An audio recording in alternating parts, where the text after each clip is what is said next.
Hi guys, welcome to the Liberty Bunker. The Governor of the Bank of England is not taking the risk of coronavirus seriously. So in the UK now, we have coronavirus essentially spreading through the country. The government seem to be acting largely reactively. They seem to be waiting for cases to pop up. We still have people flying in from countries with coronavirus. Then they're spreading into the general population. Then they're waiting for cases to pop up, then they're trying to deal with it. It's largely reactively.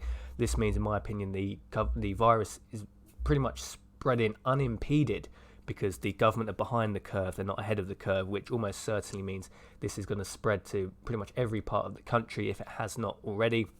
The economic shocks from this are going to be profound. Even if the UK contained this virus today, no more new cases were to be reported. We're almost certainly facing a recession, just in the globally connected way that economies are now. Europe is pretty much being swamped by this virus. Asia has already been ravaged. We're starting to see cases pop up now in America. It's probably spread through most parts of America already, at least in most states. Just through the connective nature of the world, even if the UK could stop any more new cases, we're likely going to see a recession just by the connective nature of the world with logistics, supply chains, import, exports. The just economic shocks of coronavirus mean a recession is almost unavoidable. I don't believe the Governor of the Bank of England, and for that matter, any of the global central bankers are taking this seriously. Let's take a look at some of the headlines. Let's look at how Mark Carney has talked on previous events. So we have some headlines here from Brexit. This is on May 2016, before the in-out referendum took place. Brexit vote may spark recession. Mark Carney warns. Now, central bankers don't really like using the R word. They don't really like saying recession because it does tend to panic people. Now, the Bank of England has given its starkest warning yet that the UK vote to leave the EU could hit the economy. Mark Carney, the bank's governor, warned that the risks of leaving could possibly include a technical recession. So Mark Carney saying there, even by voting, not even actually leaving, we're talking just straight after the vote. Don't forget, after we voted, it took 3.5 years to get to where we are now in this transition period. Not fully left, but we have left on paper. Mark Carney was saying there could be a technical recession, 2 consecutive quarters of negative growth. Just by voting to leave, he's saying that a recession could happen. I mean, obviously, this is just highlighting some of the political bias of central bankers and why you shouldn't really take what central bankers or indeed politicians take what they say. Don't take it too seriously, because they have their own bias inherently, because they, just because of who they are and what they represent. A later headline here from August 2019, it's about 6 months ago. Mark Carney warns of instant shock from no-deal Brexit. A no-deal Brexit would result in an instant shock to the UK economy. The Governor of the Bank of England, Mark Carney, has warned items such as petrol and food would become more expensive if the UK leaves the EU without an agreement, he said. He predicted the value of the pound would fall in response to what he described as a real economic shock. So under a no-deal Brexit scenario, no-deal Brexit obviously not ideal for the economy, he's warning of a real economic shock. All your staples will get more expensive. Petrol, energy, food, all getting more expensive. Now, considering this doom-monger, this guy that is just negative on everything to do with Brexit, what is he saying about coronavirus? Surely the sky must be falling in. So headline here, BBC News, coronavirus, G7 finance ministers ready to tackle economic hit. We have just read from here. On Tuesday, Bank of England boss Mark Carney said the virus could produce a large but temporary hit to UK growth. So, I mean, he's admitting it's not positive, but he's hardly throwing around the recession word. He's hardly saying this is going to be the worst thing ever to happen, like Brexit would have been, even just voting for Brexit. A large but temporary hit to growth. So it's going to be big, but it'll be temporary. It'll blow over. The sky's not falling in. Let's take a further look down in the article. Here he is, Mark Carney here. Earlier on Tuesday, Mr. Carney told MPs that the virus was beyond the containment phase, before adding the economic effects in the UK could last up to 6 months. But he says he expected to see disruption, not destruction, and added that the bank was ready to help businesses and households adjust. So, sky's definitely not falling down. He's not using the recession word. He's not saying this is all doom and gloom. He's saying, it's going to be disruption, not destruction. This will all blow over. Now,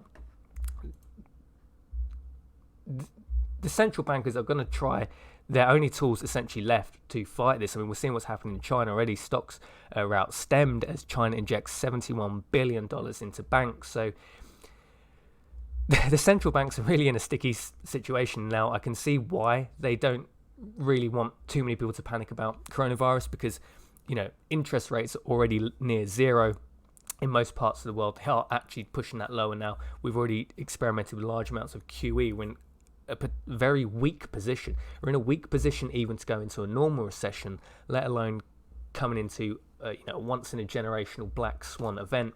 You can't see the whole headline here, but I'll read it out to you. It's from Market Insider. Stocks soar on hopes that stimulus will counter coronavirus, but analysts warn the worst may be yet to come. We'll just read some of the sub-headlines here just to get an idea of what central banks are doing around the world. Stocks rose on Tuesday as investors cheered the prospect of monetary and fiscal stimulus in response to coronavirus. The Federal Reserve made an emergency cut to interest rates of 0.5 percentage points. Australia's central bank cut its key interest rate by 0.25 percentage points to a record low of 0.5%. G7 central bankers and finance chiefs said they were committed to using all appropriate policy tools to support economic growth. That is just money printing. When they use words like all appropriate policy tools, just money printing, QE, that's all that means. They don't have many tools. Interest rates are already near zero, so the only tool left is inflation, printing money, which might give you a little bit of a market bounce, but it's not real growth. Largely the average Joe in the street doesn't really care about the price of stocks. They're more interested in have they got a job, can they feed their family, and just printing money doesn't actually really help with that. If anything, it's more of a negative. It makes stuff you need more expensive. You put more money into an economy without increasing the supply of goods, you just get inflation. That's like day one economics. Everybody knows that, but that's the tools that the central banks will use, because it does help the establishment and it does help Goldman Sachs, HSBC, Lloyds Bank, Barclays, who are heavily invested in the stock market. So potentially they may still get a bonus this Christmas, because we don't want the bankers in London going out a bonus, because it could be a very rough year for them. Only one Ferrari, not two, this Christmas. Anyway, the recession is basically unavoidable. In the UK, let's realistically say that this virus is spreading through the UK. I think a double-digit drop in GDP over the course of the next 12 months is probably significantly likely. I mean, we already touched on imports and exports will be significantly affected. Supply chains, stuff we need coming from China is going to start being quite significantly impacted over the next few weeks. Trade we do with Europe is going to be significantly impacted, as that's, at least we're an island, we can contain to a certain extent. It's quite likely the mainland continental Europe, across the channel, will be affected more significantly, because when it gets really bad, we can contain a little bit better because we are protected by the sea. I expect many schools, if not nationwide, schools to be closed.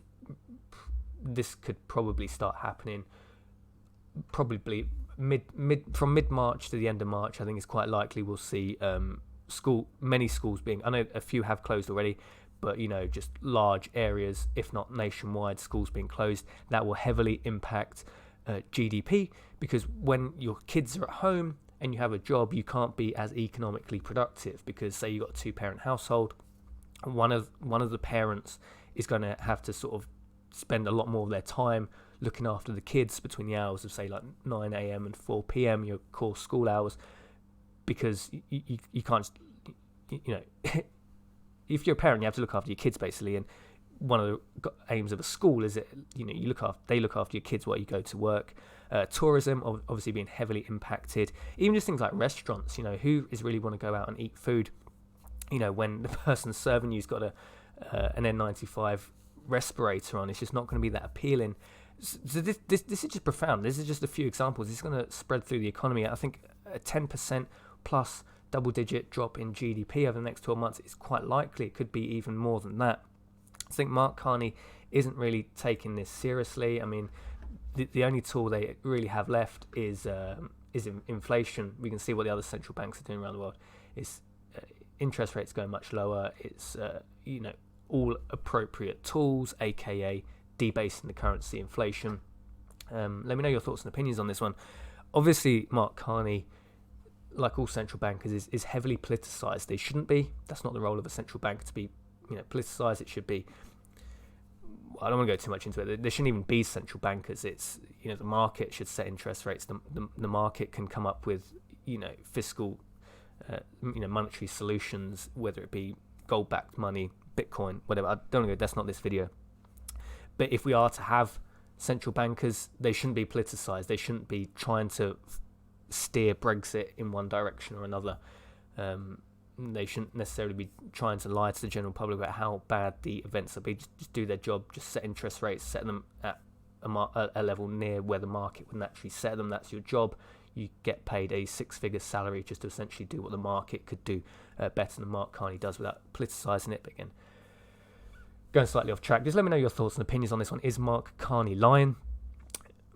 Lying's a strong word, but he's definitely massaging the data, the information to at a quite profound level, in my opinion. If he's not lying, he's definitely massaging the information. So that's it for this video. Let me know. I'm not doing too many videos on like coronavirus, how it's spreading through the UK, but I'm more interested in the wake of like coronavirus. So there's loads of people that do great coronavirus videos, and one of the guys I'm following in the UK is just searching YouTube, Market Oracle TV. I've watched this guy for a long time on his economic stuff. He's very accurate. Listen to people that have a track record of giving you information, then those prophecies coming true.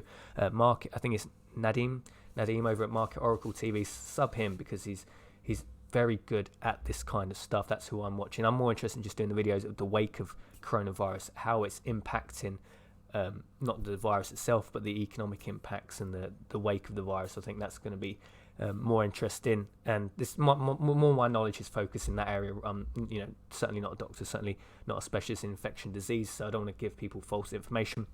But thanks for watching this video. Love to know your thoughts and comments, and I will see you in the next one. Have a good day.